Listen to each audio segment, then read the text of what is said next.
আমি কাঁঠাল বাদ দিয়ে যে কোনো ফল খাই, সব ফল আমার অনেক বেশি ফেভারিট, শুধুমাত্র কাঁঠাল ছাড়া। হ্যাঁ, কাঁচা কাঁঠালের তরকারি সবজি সবই আমি খাই, কাঁচা কাঁঠাল খেতে খুব পছন্দ করি, কিন্তু পাকা কাঁঠালটাকে আমার ভালো লাগে না খেতে, আর আমি খাইও না। আর আমার পছন্দের তালিকার মধ্যে রয়েছে এই একটা ফল, এই ফলটা আমার অনেক বেশি পছন্দ, খুবই মজা লাগে আমার এই ফলটা খেতে। কারা কারা এই ফলটা চেনেন কমেন্টস করে জানাবেন। এই ফলটার নাম হচ্ছে, ভাঙতে পারছি না, সফেদা ফল, সফেদা বা সফেদা, ইংলিশে এটাকে সাপোডিলা বলে। যে ভেতর থেকে এটা এরকম,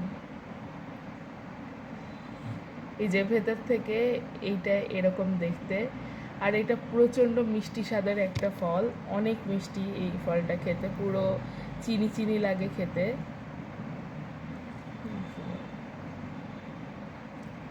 অনেক মজা এই ফলটা। আর এই যে এটার ভেতরে এরকম থাকে, পড়ে গেল, এরকম থাকে। আপনাদের কাদের কাদের এই ফলটা পছন্দ কমেন্টস করে জানাবেন, কারা কারা আমার মতো পছন্দ করেন এই ফলটা, আর কারা কারা পছন্দ করেন না সেটাও কমেন্টস করে জানাবেন।